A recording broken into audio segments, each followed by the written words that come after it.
ఓం మహాగణాధిపతయే నమః. ఓం గురుభ్యో నమః. ఓం శ్రీమాత్రే నమః. అరుణాం కరుణాతరంగితాక్షీం ధృతపాశాంకుశపుష్పబాణచాపాం అనిమాదివిరావృతాం మయూకైః అహమిత్యేవ విభావయే భవానీం. శ్రీమాత్రే నమః. ప్రేక్షకులకి ఆ లలితాంబిక అమ్మవారి యొక్క అనుగ్రహం పరిపూర్ణంగా కలగాలని మనస్ఫూర్తిగా కోరుకుంటూ మనం ఈరోజు జూలై 27వ తేదీ నుంచి ఆగస్టు 2వ తేదీ వరకు ఉన్నటువంటి గ్రహస్థితి ఏ విధంగా ఉంది అని చెప్పి చూసుకున్నట్లయితే మొట్టమొదటిగా చంద్రుడు ఈ వారం సింహం నుంచి తులారాశి వరకు సంచరిస్తుంటాడు. ఈ 3 రాశుల్లో సంచరిస్తుంటాడు. సింహరాశిలో ఉన్నటువంటి కుజుడు కేతువుతో కలిసి ఉన్నటువంటి కుజుడు 28వ తేదీ కన్యారాశిలో మారుతూ 4 రోజుల పాటు ఈ వారం కుజచంద్రులు కలిసి ఉంటారు. మరియు మనకి రవి బుధుల యొక్క కలయిక కర్కాటక రాశిలో ఉంటూ బుధుడు వక్రించున్నాడు, కొంచెం అస్తంగత్వంలో ఉన్నాడు. కాకపోతే బుధుడికి పెద్ద అస్తంగత్వ దోషం ఉండదు, వక్రించడం వల్ల కూడా తగ్గుతుంది.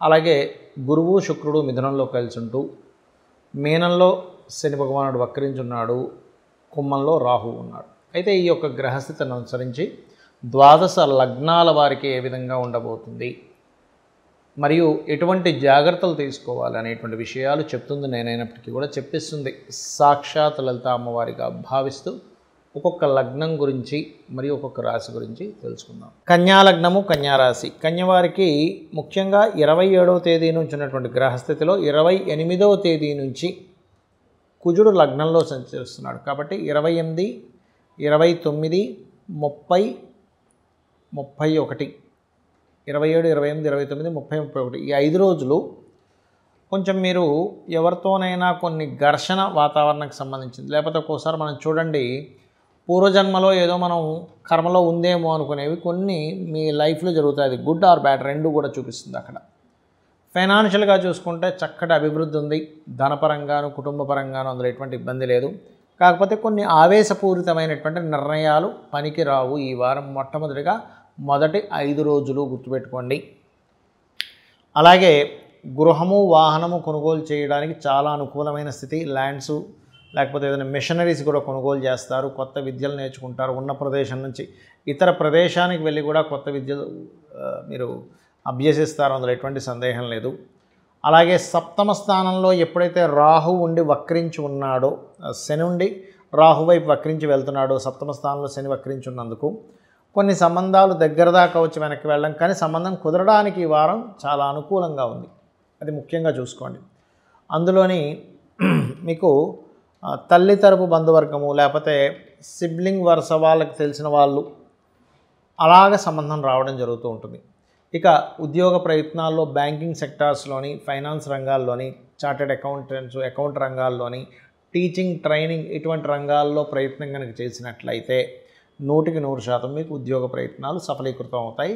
కాకపోతే ఎంతైనా సరే 12లో నుంచి కుజుడు లగ్నంలోకి వచ్చినందుకు కొంత స్ట్రెస్ వస్తున్నప్పటికీ గతంలో చేసిన ఇన్వెస్ట్మెంట్స్ విషయంలో కొంతవరకు వెసులుబాటు ఉంటుంది.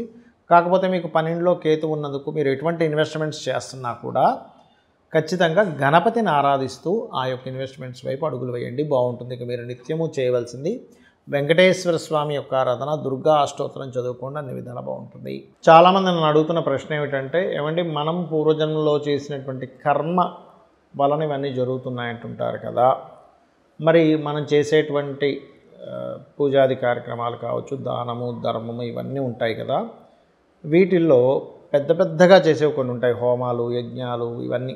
ఇవి ధనవంతులకైతే పర్వాలేదు చేయించుకోగలరు. మరి సామాన్య ప్రజలకి వాళ్ళు ఇబ్బంది పడుతున్నప్పుడు లలితా సహస్రనామాల్లో ఏదైనా ఒక్క నామంతో క్లియర్ అవ్వడము, లేకపోతే చిన్నపాటి దానమో, లేకపోతే భగవంతుడి దగ్గర దీపారాధన, గోసేవ చేసేటువంటివి ఏమైనా ఉన్నాయా అని చాలామంది నన్ను మెసేజ్ చేస్తున్నారు. చాలా వీడియోలు చెప్పాను, అయినా అడుగుతున్నారు.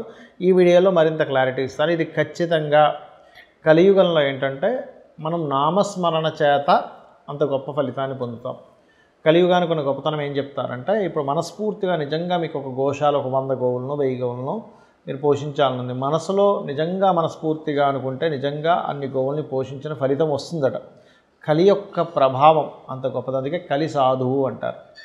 అయితే ఇక్కడ ఎవరికైనా కానీ ఇప్పుడు చూడండి, రవికి సంబంధించిన దోషం ఉందనుకోండి ఎవరికైనా, వాళ్ళకి ఏమవుతుందంటే సంతాన అభివృద్ధి లేకపోవడము, పితృదోషాలు ఏర్పడము, ప్రమోషన్స్ రాకపోవడము, కీర్తి లేకపోవడం జరుగుతుంది. అలాంటప్పుడు సర్వసాధారణంగా మనం చేసేదండి సుదర్శన హోమం చేసుకోవడము, ఆదిత్య హృదయ పారాయణానికి సంబంధించినవి, సూర్యుడికి సంబంధించిన జపాలు ఇవన్నీ చేయించుకుంటాం. మరి అంతా చేయలేమనుకునేటువంటి వారు చాలా క్లియర్గా ఏమి లేదు, సూర్యుడికి రోజు అర్ఘ్యం వదలండి.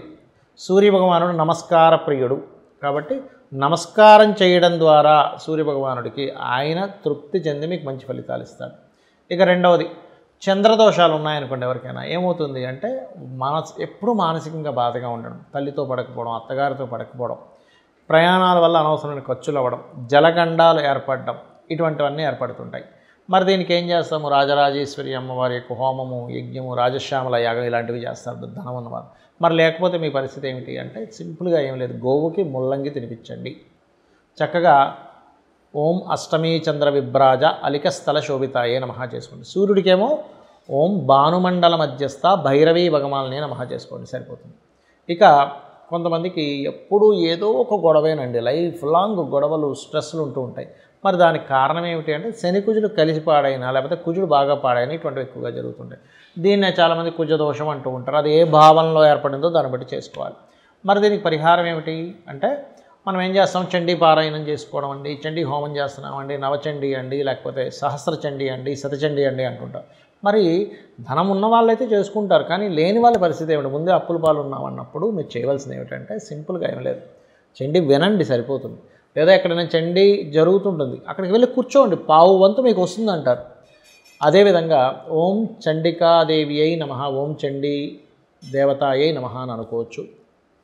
దగ్గరలో ఉండే అమ్మవారి ఆలయాలకు వెళ్ళడం, గోవులకి క్యారెట్స్ బెల్లము కలిపి తినిపించండి. బెల్లం వేరుగా క్యారెట్స్ వేరుగా కూడా తినిపించవచ్చు. శని మంగళవారాలు దానిలో ఎటువంటి దోషం లేదు, ఇచ్చేయండి. ఇక మరికొంతమందికి బుధగ్రహం పాడవుతుంది. అప్పుడు ఏమవుతుందంటే అప్పుల పాలు ఎక్కువగా అవుతారు, బాగా అప్పులు అయిపోతూ ఉంటారు. మిస్కాలిక్యులేషన్స్, పెట్టిన బిజినెస్లు సరిగ్గా కలిసి రావు, బంధువర్గంతో గొడవలు, అంటే వీళ్ళు లాస్ట్లోకి వెళ్ళిపోయేసరికి బంధువులు కూడా దగ్గర ఉంటారు, ఎప్పుడు దూరంగా ఉంటారు బంధువులు కూడా.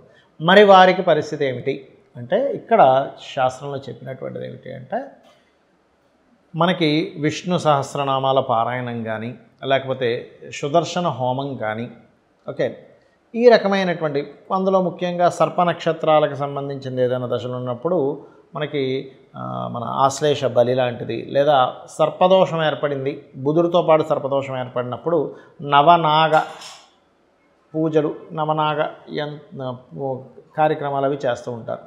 మరి అలాంటప్పుడు మరి అంతంత కార్యక్రమాలు చేసుకోలేమన్నప్పుడు చేయవలసింది ఏమిటి అంటే మీరు సింపుల్గా ఏమీ లేదు, విష్ణు సహస్రనామాలు వినండి సరిపోతుంది.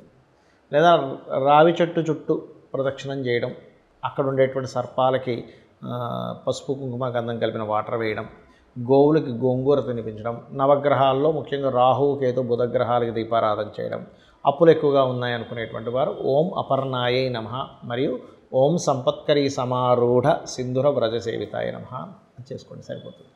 ఇక అలాగే మరి గురుబలం లేదు అన్నప్పుడు ఏ పని ముందు చేస్తున్నావు అలాంటప్పుడు ఏం చేస్తారు? దత్తాత్రేయ పారాయణం చేయడము, లేకపోతే దక్షిణామూర్తి యొక్క హోమం చేసుకోవడం, ఇలాంటివన్నీ చేస్తుంటారు. మరి ధనం లేదా ఎలాగా అంటే ఏమి కంగారు పడకండి, దత్తాత్రేయ పారాయణం మీరు వినండి సరిపోతుంది. లేదు అంటే దక్షిణామూర్తి స్తోత్రం వినండి, గోవుకి చక్కగా అరటికాయలు తినిపించండి, గురుగ్రహానికి దీపారాధన చేయండి. మీకు దగ్గరలో ఉండే ఆలయాల్లో మీరు తోచినంత మీకు స్తోమత తగ్గట్టుగా పసుపు లేదా గంధపు మొక్క అయినా సరే స్వామివారికి వాడుకోమనివ్వండి, అన్ని విధాలు బాగుంటుంది. ఇక శుక్ర బలం లేదనుకోండి, మీకు ఉదాహరణకి శుక్ర బలం లేనప్పుడు ఏమవుతుందంటే శుక్రుడు స్త్రీలకి వివాహానికి ధనానికి కారకుడు కాబట్టి వీటి విషయంలో ఇబ్బంది వస్తుంది. అంటే స్త్రీ శాపం 6లో ఉన్నాడు 11లో ఉన్నాడు, స్త్రీ శాపం వస్తుంది. శుక్రగ్రహం పాడైంది, స్త్రీ శాపం వస్తుంది. అలాంటప్పుడు శుక్రుడు పాడైతే ఫైనాన్స్ విషయంలో కూడా గొడవలు, స్త్రీలతో గొడవలు, అదేవిధంగా వివాహం అవ్వకపోవడం జరుగుతుంది. అలాంటప్పుడు చక్కగా మీరు అమ్మవారి శ్రీమాత్రే నమః అనే మంత్రం చేసుకోవచ్చు. అదేవిధంగా 3 చపాతీలకి తేనె పూసి గోవులకి ముక్కలుగా చేసి దాన్ని ఆయిల్తో కాల్చకుండా నార్మల్గా తినిపించవచ్చు. అదేవిధంగా మరొక విషయం ఏంటంటే ఈ శుక్రగ్రహం దగ్గర కేతుగ్రహం దగ్గర దీపారాధన కనుక చేసినట్లయితే మీకు ఫైనాన్షియల్ విషయాల్లో మరియు దీంతోపాటు ఓం ధర్మాధ్యక్ష ధనాధ్యక్ష ధనధాన్య వివర్ధినీయ నమః చేసుకోండి. శనిగ్రహం ఇప్పుడు మీకు ఉదాహరణకి శాటర్న్ బాగోలేడు మీ జన్మజాతకంలో, నార్మల్గా అయితే ఏం చేస్తాం? చండీ పారాయణం చేసుకోండి, లేకపోతే మీరు శివాభిషేకం చేసుకోండి అని రకరకాల హోమాలు అవి చెప్తారు. లేదా ఏలినాటి శని నడుస్తుంటే శని జపం చేయించుకోండి అని. కానీ కొంతమంది పరిస్థితి ఎలా ఉందంటే అది చేయించుకోలేని స్థితిలో పాపం ఆర్థికంగా ఇబ్బందుల్లో ఉంటారు. అలాంటి వారు ఏం చేయాలి అంటే సింపుల్గా ఏమీ లేదు, ఆంజనేయ స్వామి ఆలయానికి వెళ్ళండి, గోవులు చక్కగా బెల్లం తినిపించండి. శని త్రయోదశి లేకపోతే నిత్యమైనా సరే శని భగవానుడికి కాస్త తైలాభిషేకం చేయడం లేకపోతే దీపారాధన అయినా చేయండి, అన్ని విధాల మీకు బాగుంటుంది. ఇక రాహువు కేతువు, రాహు ప్రభావం ఎక్కువగా ఉందనుకోండి ఎవరికైనా, అప్పుడు దుర్గా ఆరాధన చేస్తే సరిపోతుంది. సర్వసాధారణంగా అయితే రాహువు కూడా ఏం చేస్తాము, దుర్గా హోమం చేయించుకుంటాం. అలాంటి వారు దుర్గా నామాన్ని ఓం దుమ్ దుర్గాయ నమః చేసుకోవచ్చు. అదేవిధంగా గోవులకి 4 బెల్లపు ఉండాలు తినిపించడము, మరియు అదేవిధంగా రాహువుకి దీపారాధన చేయొచ్చు. ఇక కేతు ప్రభావం ఎక్కువగా ఉందన్నప్పుడు ప్రతిదీ ఆటంకపడుతుంటుంది. రాహు ప్రభావం ఎక్కువగా ఉన్నప్పుడేమో వారికి భయము, ఏదో ఊహల్లో బ్రతకడం ఇట్లాంటివి జరుగుతూ ఉంటే, నిందలు పడడం జరుగుతుంటే, కేతు ప్రభావం ఉన్నప్పుడు మీకు ఎక్కువగా కలిగేటువంటివి ఏమిటి అంటే, ఇక్కడ మీరు ఏదైతే పని చేస్తుంటారో అది ఆటంకం అవుతూ ఉంటుంది. ఏ పనైనా జాబ్ కావచ్చు, విద్య కావచ్చు, వివాహం కావచ్చు, ఇన్వెస్ట్మెంట్ కావచ్చు, వ్యాపారం కావచ్చు, ఏదైనా అలా ఆటంకంతోనే అవుతూ ఉందంటే గణపతి హోమం చేసుకోండి, గణపతి తర్పణాలు చేసుకోండి అని చెప్తారు. కానీ మీకు గనక అంత స్తోమత లేనప్పుడు నిత్యము గణపతిని ఓం గం గణాధిపతయ నమః అని నిత్యము స్మరణ చేసుకోండి, మీకు ఎటువంటి ఆటంకము రాకుండా గణపతి చూసుకుంటాడు. గోవులకి గ్రాసము తినిపించండి, కేతు గ్రహం దగ్గర రాహు గ్రహం దగ్గర దీపారాధన చేయండి, అన్ని విధాలా మీకు బాగుంటుంది.